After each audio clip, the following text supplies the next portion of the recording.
Beri nama pedang ini Naga Puspa. Selamatkan dia. Jangan sampai jatuh ke tangan pendekar berwatak jahat.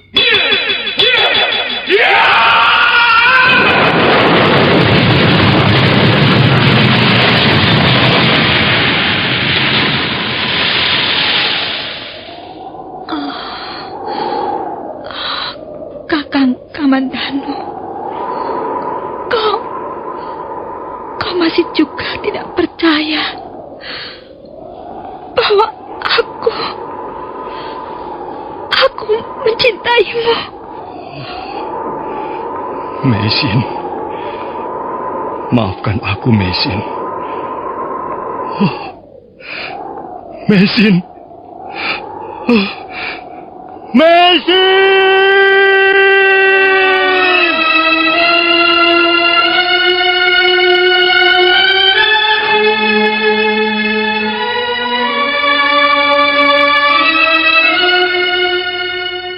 Tutur Tinula.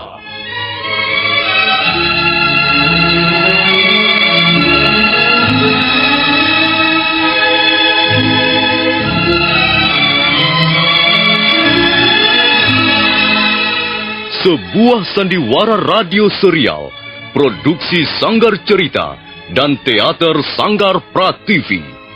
Sebuah kisah dengan latar belakang sejarah runtuhnya Singasari dan berdirinya Kerajaan Majapahit.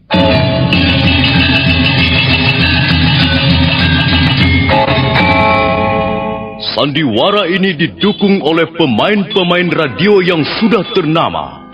Ferry Fadli, Ivone Rose, dan Eli Ermawati.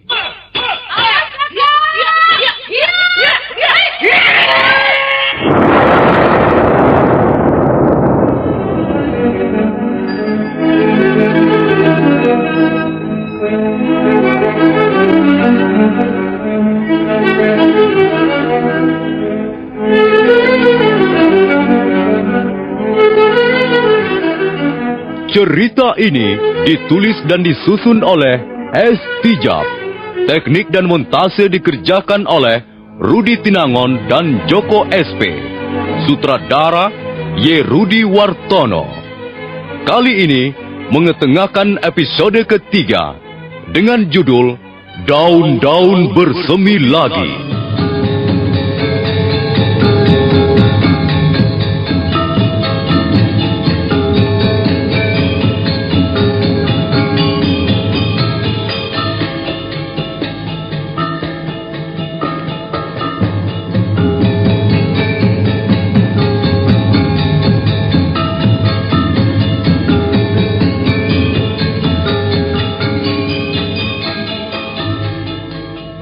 Dalam seri yang ke-64 ini didukung oleh para pemain. Bambang K sebagai Kebo Mundara, Lukman Tambose sebagai Empu Tong Bajil, Margaret sebagai Dewi Sambi, Edi Dosa sebagai Lau Sisan, Eli Ermawati sebagai Mesin, Ivone Rose sebagai Sakawuni, Surya Tanjung sebagai Jaran Lejong, Wenda sebagai Jaran Pangkal, Aryoko sebagai Empu Renteng, dan Nusri pembawa cerita. Selamat mendengarkan.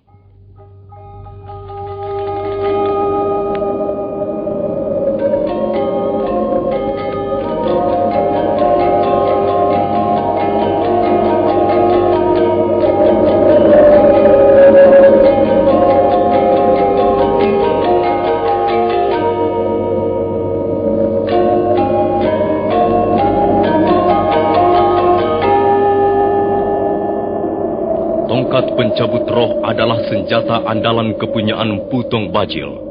Tongkat itu bentuknya melilit-lilit seperti seekor ular dan bagian ujungnya dipasang logam yang menyerupai mata tombak. Sepintas lalu, tongkat itu mirip sepotong kayu jati hitam, tapi sebenarnya dia terbuat dari bahan logam pilihan. Entah sudah berapa puluh nyawa pendekar terbang di hantam potongan logam perkasa itu. Barangkali hanya Putong Bajil sendirilah yang tahu. Itu pun kalau dia sempat menghitungnya.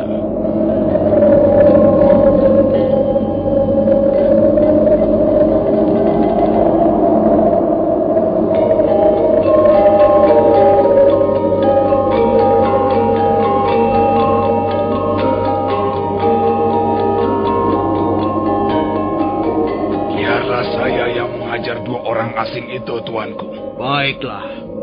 Tunjukkan kemahiranmu, Paman Bajil. Tapi maaf, Tuan Kebo Mundarang. Barangkali kalau memang sulit untuk saya laksanakan, saya terpaksa membunuh mereka.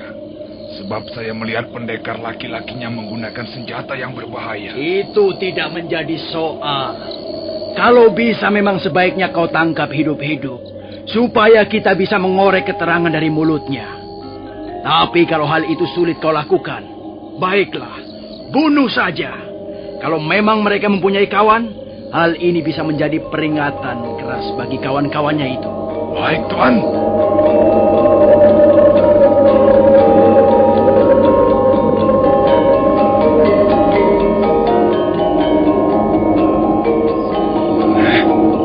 Mari, pendekar asing. Mari kita mengadu kekuatan senjata. Kulihat kau memiliki senjata yang hebat. Tapi tongkat pencabut roh ini pun jangan dipandang ringan. Sesungguhnya aku tidak menginginkan pertarungan ini. Hei, kau keliru. Aku tidak akan bertarung denganmu.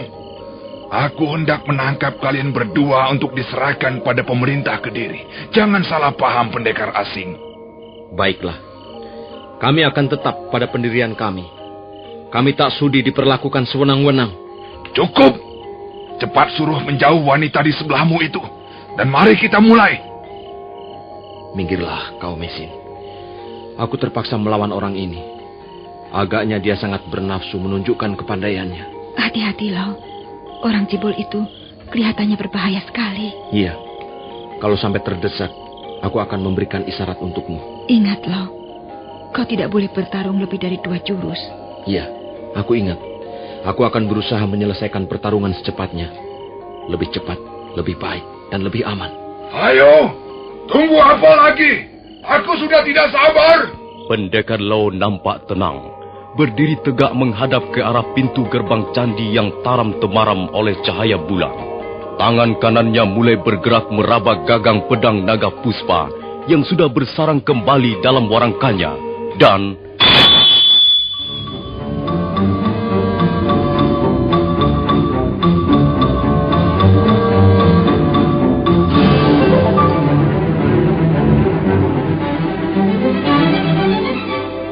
Empu Tong Bajil melompat selangkah ke belakang. Begitu melihat pedang naga puspa kembali keluar dari warangkanya, mulutnya terbuka keheranan. Oh, senjata apa yang digunakan orang itu? Bentuknya aneh dan ukurannya besar sekali. Tadi kulihat senjata itu membabat habis pedang dan tombak prajurit-prajurit Kediri. Aku harus benar-benar waspada. Nah, aku sudah siap. Silahkan Tuan mulai. Bagus, bagus. Tahanlah seranganku yang pertama. Hejit!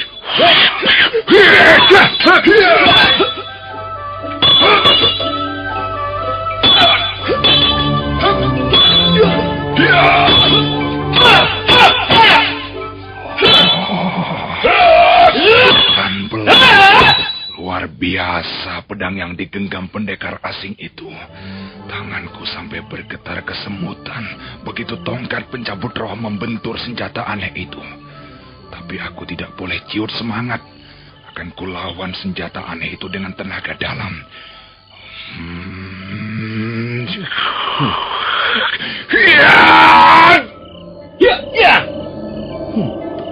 Orang cebol itu nampaknya berkepandaian tinggi. Dia sedang mempersiapkan tenaga dalamnya untuk melawan pedang naga puspa ini. Nah, tahanlah seranganku ini, orang asing.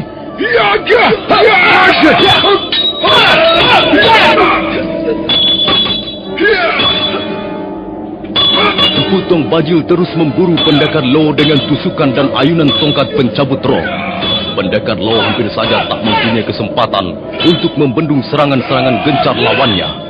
Mendadak terasa sesuatu bergolak dalam tubuh pedang naga puspa. Dan sesuatu itu kemudian mengalir deras sekali melalui urat-urat telapak tangannya dan menyebar ke seluruh tubuh. Dan akhirnya Lo sudah mulai tersedot tenaga dalamnya oleh Naga Puspa. Kalau dia tidak segera menyudahi pertarungan, dia akan celaka. Cepat lo! Cepat selesaikan! Cepat lo!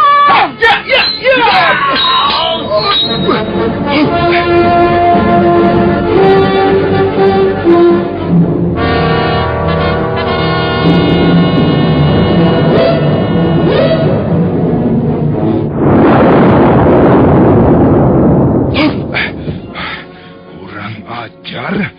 Orang itu memakai pedang iblis. Tongkat pencabut rohku sampai rengat di bagian ujungnya. Akan kubunuh orang itu.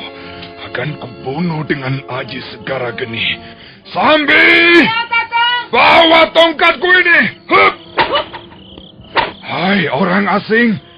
Jangan dulu kau keburu berbangga hati karena mempunyai senjata yang ampuh. Jangan sebut diriku Empu Tong Bajil kalau sampai aku tidak mampu membinasakan kalian.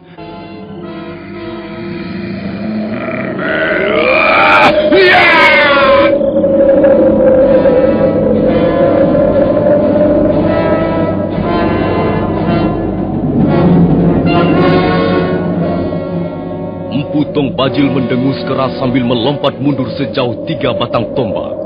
Kemudian kedua belah tangannya berputar 7 kali di atas kepalanya dan akhirnya berhenti bersidakap di depan dadanya. Itulah pertanda pendekar lereng Gunung Tengger itu mempersiapkan ilmunya yang bernama Aji Segara Geni. Ilmu itu terkenal dasar. Dalam lakon pewayangan ilmu ini dikenal dengan sebutan lebur seketi. Barang siapa sampai terkena pukulan Aji Segara Geni, maka jangan harap orang itu dapat dipungut dalam keadaan utuh mayatnya. Dia pasti akan hancur berkeping-keping dan mayatnya akan kering kerontang seperti alang-alang dimakan api. Melihat Empu Tong Bajil yang berdiri tegak di atas kakinya dan matanya menatap tajam, Mesin buru-buru melompat dan menggamit lengan suaminya. Jangan dilawan, Lo. Cepat lari. Hai! Dia lari, Kakak! Mereka lari! Jangan lari! Awas! Jangan lari! Kejar! Tangkap mereka!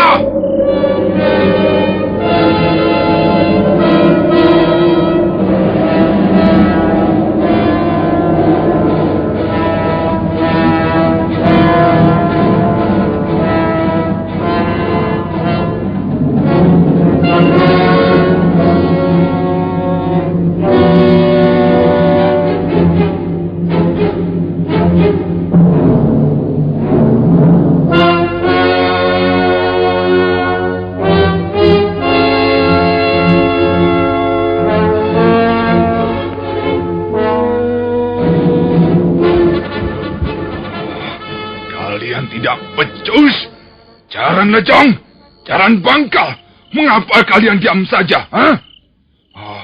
Maafkan Tuan Kebo Mundarang. Ini kesalahan saya.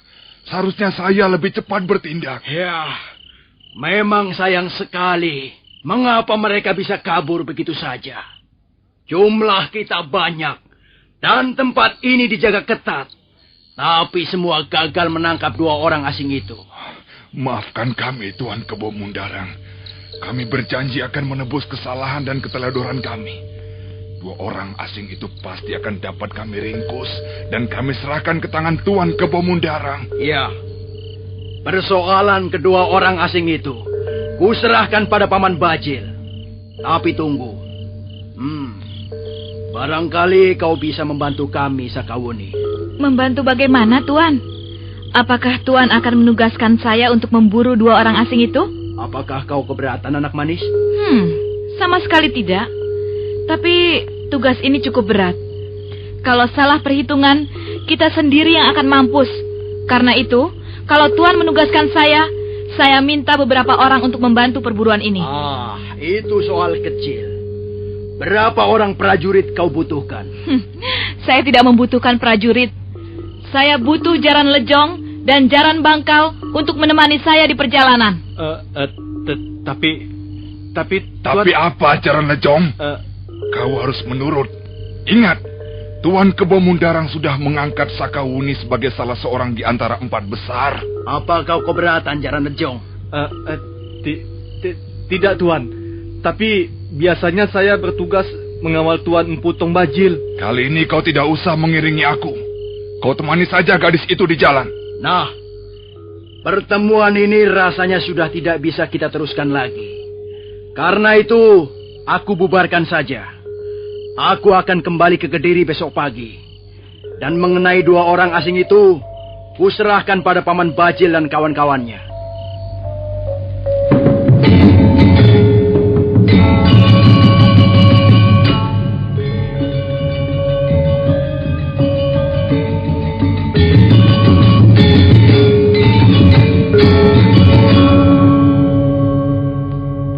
Kebo Mundarang, Pati Kediri itu pergi meninggalkan pelataran Candi Surabana dengan diiringkan prajurit-prajuritnya.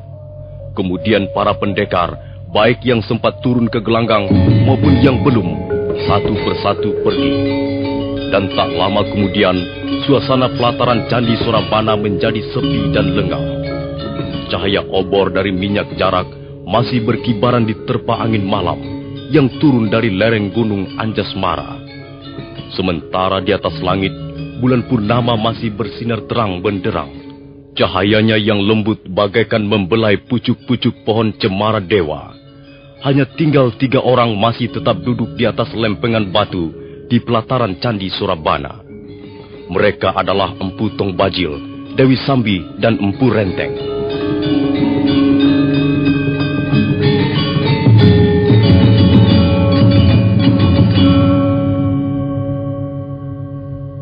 Mengapa kau belum pergi juga di Renteng? Aku masih berpikir-pikir. Hendak pergi kemana sekarang ini, Kakang? Mengapa kau tidak segera menyusul gadis liar yang bernama Sakawuni itu? Sambi, rupanya masih ada ganjalan di hatimu, Dewi Sambi. Lupakan soal itu. Kehadiran Sakawuni tidak akan mengganggu kita. Bahkan kemampuan ilmunya bisa kita manfaatkan sebaik-baiknya. Bukan begitu, Kakang Bajil? Ya, yang mengganggu hatiku sekarang justru pertemuan kita yang gagal. Semua rencana berantakan gara-gara pendekar asing itu. Dia tidak akan bisa meloloskan diri, Kakang. Mereka pasti akan tertangkap juga akhirnya. Ya, mereka harus ditangkap, hidup atau mati. Aku malu sekali pada Tuan Kebo Mundarang. Baiklah, Kakang. Aku akan mencari mereka. Kemana akan kau cari mereka? Aku kira mereka belum lari terlalu jauh. Dewi Sambi masih akan melanjutkan bicaranya. Tapi Empu Renteng sudah keburu melompat ke dalam gelapnya rimbunan pohon-pohon liar. Aku harus mendapatkannya. Harus! Apa, Kakang Bajil? Kubilang aku harus mendapatkannya. Aku harus bisa merebutnya dari tangan pendekar asing itu. Merebut apa? Pedang! Pedang yang sosoknya aneh dan menyeramkan itu harus bisa kurebut dari tangannya. Harus! Oh, luar biasa senjata itu. Dari mana pendekar asing itu mendapatkannya? Pedang itu memang luar biasa sekali, Kakang. Bahan apa yang digunakan untuk membuatnya? Sepertinya batu-batuan gunung pun akan dapat dihancurkan olehnya. Kalau aku bisa memperoleh pedang itu, Sambi, aku akan menjadi yang paling tinggi. Mungkin lebih tinggi dari bulan yang berenang di atas langit itu.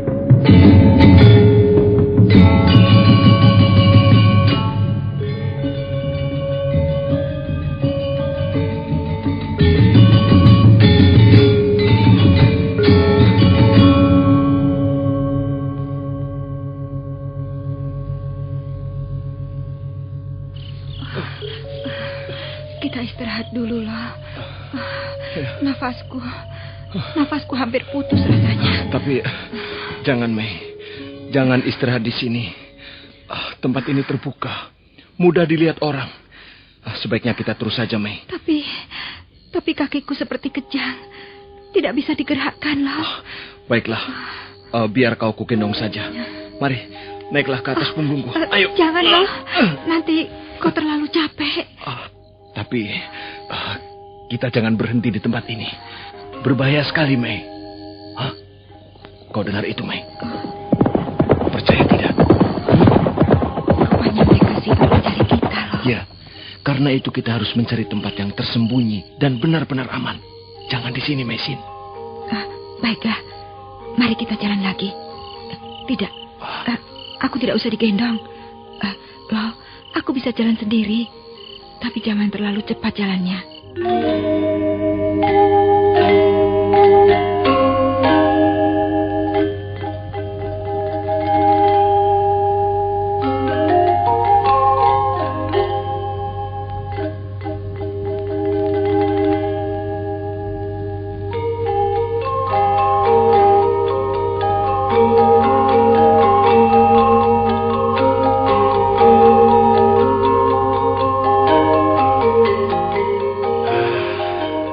Rasanya di sini lebih aman. Mungkin inilah yang disebut Candi Tiga Wangi, loh. Ya, mungkin. Candi ini sudah banyak yang rusak. Artinya banyak yang sudah tidak utuh lagi. Candi ini lebih mirip kuburan tua yang sudah tidak pernah dirawat lagi. Lihat, batu-batunya banyak lumutnya dan ditumbuhi tanaman-tanaman liar. Sepertinya tempat ini tak pernah dijamah manusia lagi. Hawanya dingin sekali. Dingin dan menyeramkan. Justru tempat seperti inilah yang kita butuhkan. Tempat yang seram sangat cocok untuk orang-orang buronan bersembunyi. Loh. Ada apa, Mesin? Iya, aku tahu. Kau pasti sangat lelah, bukan? Bukan hanya lelah. Aku juga tidak mengerti, loh. Mengapa kita selalu menjadi orang-orang buronan? Mengapa kita selalu menjadi pelarian? Di negeri kita sendiri, orang-orang juga mengejar kita. Mereka mau menangkap dan membunuh kita. Sekarang, di negeri orang pun kita masih juga diburu, dikejar, dan mau dibunuh. Apa sebenarnya yang tidak beres, loh? Di mana sebenarnya letak kekeliruannya? Bukankah kita selalu melakukan hal-hal yang baik, yang tidak bertentangan dengan ajaran budi pekerti luhur? Sudahlah, Mesin. Kita sudah cukup lelah. Jangan kau tambah lagi dengan beban pikiran yang berat-berat, Mei.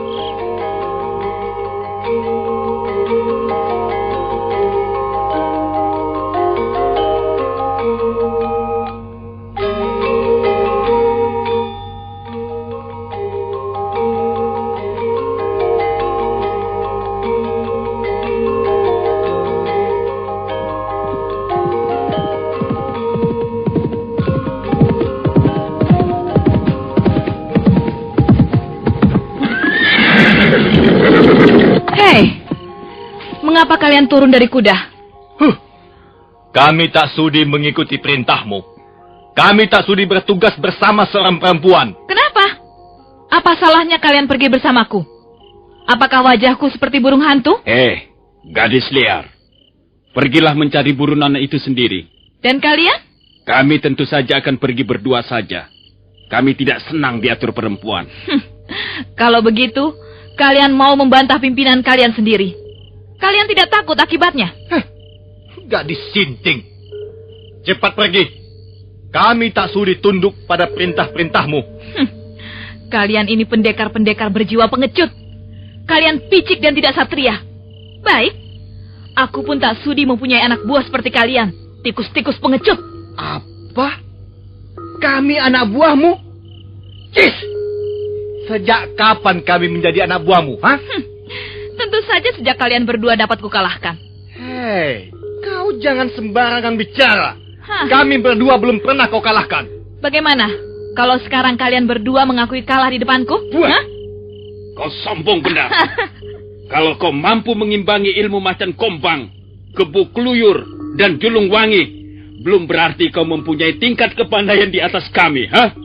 Hayo, turun kau dari atas kudamu. Kalau kau dapat membuat kami bertekuk lutut, maka kami akan mengaku kalah. Dan kau boleh memerintah sesuka hatimu atas diri kami.